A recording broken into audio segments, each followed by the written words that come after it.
And here are some examples of measurements of temperature and salinity and the resulting density in the ocean. So look on the left here, it starts from the surface, okay, from surface to 800 meters. Okay.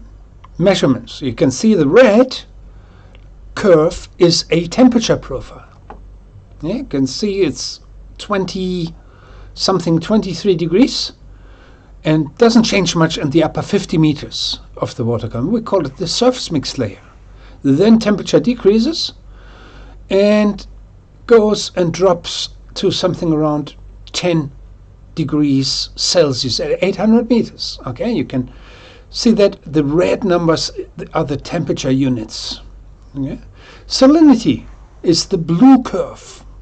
Okay, you see the blue curve starts at 37, salinity at the surface, again fairly uniform, mixed in the surface mixed layer, and then you can see some sort of different type of salinities at depth.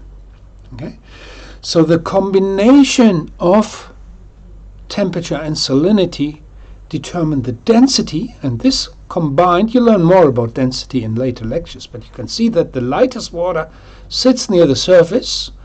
The units are now written at the bottom. This is sigma T. The true density is this number plus 1000 in kilograms per cubic meter. And you can see that it's light water sitting near the surface. Then the density increases, okay, and then the increase slows down a little bit, gets a little bit weaker with depth. Okay, so this is a typical feature in all oceans. We find low density water near the surface, heavier water at depth, but the temperature and salinity can be quite different in the ocean.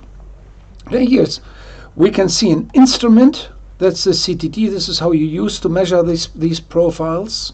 Okay, with some sampling devices hanging around it, you actually don't see the CTD sensor, and just for your information at this stage, the pressure in the ocean, because I mentioned pressure before, pressure in the ocean is proportional to the weight above your location. So the weight of water and the air above your location.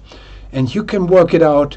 The pressure equals, it's the density, is this little symbol that we use for density. We call it rho. This is a Greek symbol. Density times acceleration due to gravity times the water depth.